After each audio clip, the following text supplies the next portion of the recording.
My name is Ben Gromyko, and this is a gas-fired heating system. I've been told it has a cracked heat exchanger inside. Home inspectors perform visual-only inspections, so we never really get the chance to tear things apart and see what's inside until now. I've got my tools, we've got the heater, let's have some fun.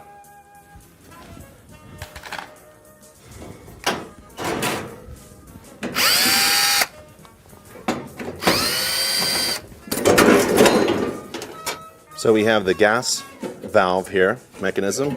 There's no pilot light. It's an intermittent pilot, so that gives us the efficiency. There isn't a standing flame all the time.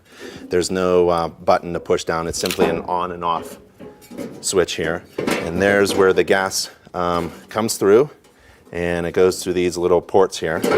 And it allows air and gas to shoot through these burner ports through here.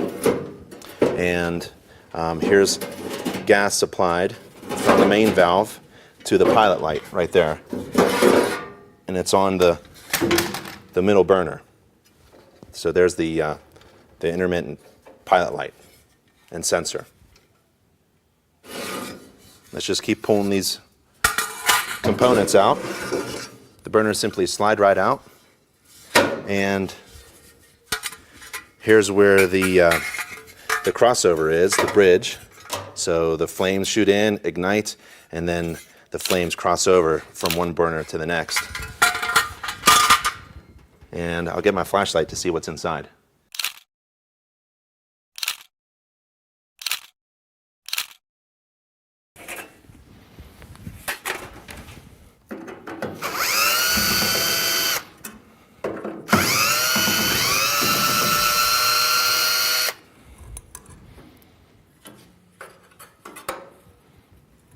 So there's a plate on the top where the exhaust gases are pulled through. The combustion air is pulled through the heat exchanger and is exhausted outwards and goes to this plate. And you can see some zinc oxide, the white stuff, and it's restricted because we want to control the heat exhaust gases inside the heat exchanger as long as possible. And very little air is being pushed out through this little restrictor plate. And this hole is according to the BTUs and the design of the heating system.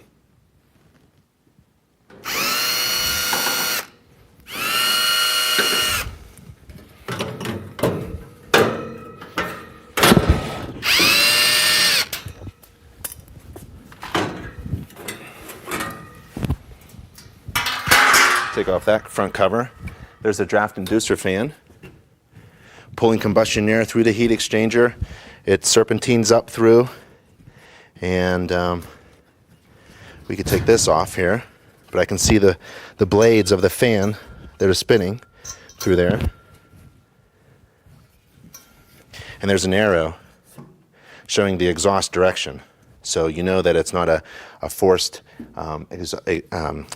draft, it's an induced draft. So it's inducing a draft. It's pulling combustion air down here through the heat exchanger and up and out.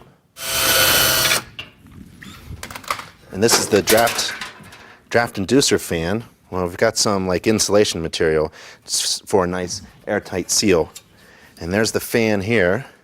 So this spins and it pulls combustion air from this area here, exhaust gases.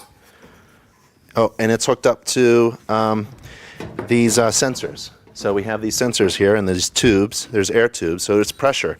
It's sensing pressure. I really can't tell where these go. There are no holes here, but these are. This is our little pressure gauge, and if there's it's sensing a negative air pressure inside this fan because it's sucking air. And there's the exhaust gases that come up through the heat exchanger. So we're getting closer to the heat exchanger. Needs a little persuading. All right.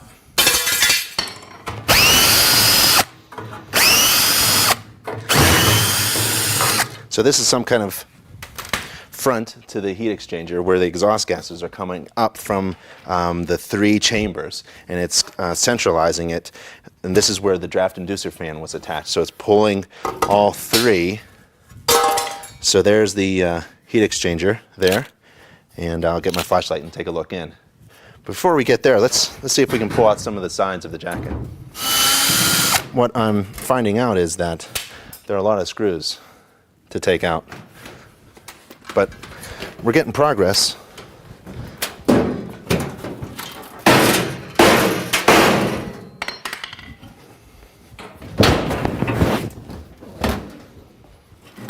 So here's another sensor here.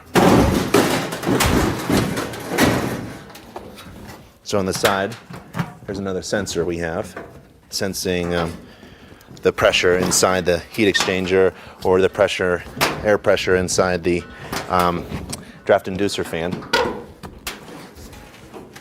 And we're getting to the side of the heat exchanger.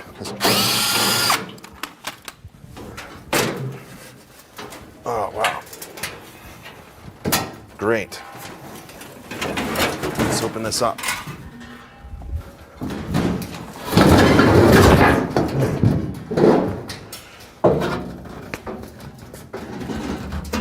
Well, there wasn't any insulation on the jacket on this side. And here's, looks like a heat shield, I would say. Because there's the heat exchanger. So that's just the heat shield here. And it's riveted. So I'll use some persuasion.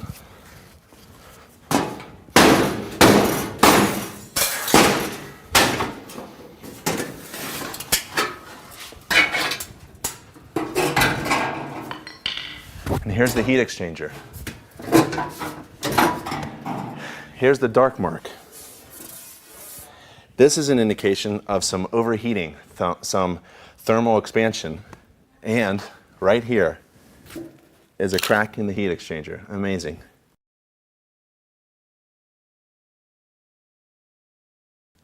And it's right here where this discolored area is. So here's where the burners are. Remember the burner ports?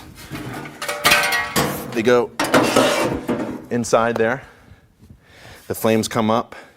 This has been overheated and it has deformed the metal, and it has cracked the heat exchanger. And it's here, it's in the back side here.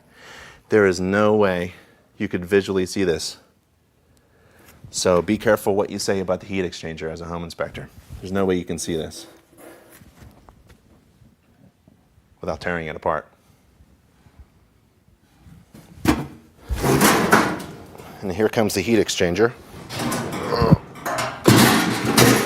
And there's the other heat shield. And here's some insulation where there isn't a heat shield. This is on the back of the heating system. And can't see this at all when you're doing an inspection. There's the heat shield there. And there's the blower area here. There's a large opening here, and the air comes up through and to the bottom of the heat exchanger. So here's the top of the heat exchanger. If you can imagine hot air coming from the blower, this is the bottom of the heat exchanger here, and it comes up and it does a little squiggle there, a little serpentine there, and it gets heated up and it goes up into the, well, if there's an air conditioner coil, that would be the air conditioner coil area, and then the main plenum. And here on the back is that crack in the heat exchanger, right there. This is the view from the bottom. So the air from the blower goes up through and does a little serpentine to slow down the airflow so it can exchange or release the heat from the heat exchanger metal to the air passing through. And the hot exhaust gases are inside, the burners are inside. Hot exhaust gases swirl up and go out through the draft inducer fan. And really can't see any more damage or cracks, although there might be. And in here, there's a little sensor that's sensing, probably down here inside the heat exchanger, it's sensing the heat of the air so that we know the heat, and it's probably a kill switch. If it's too hot or what's going on. So this is one of the testers here. And if we pull that out, that's stuck inside the airflow of the hot air going through the heat exchanger. So this is why it was pulled out, this little crack right here. This failed the whole heat exchanger, and the whole heating system had to be replaced. And this is not visible during a home inspection. That's about it.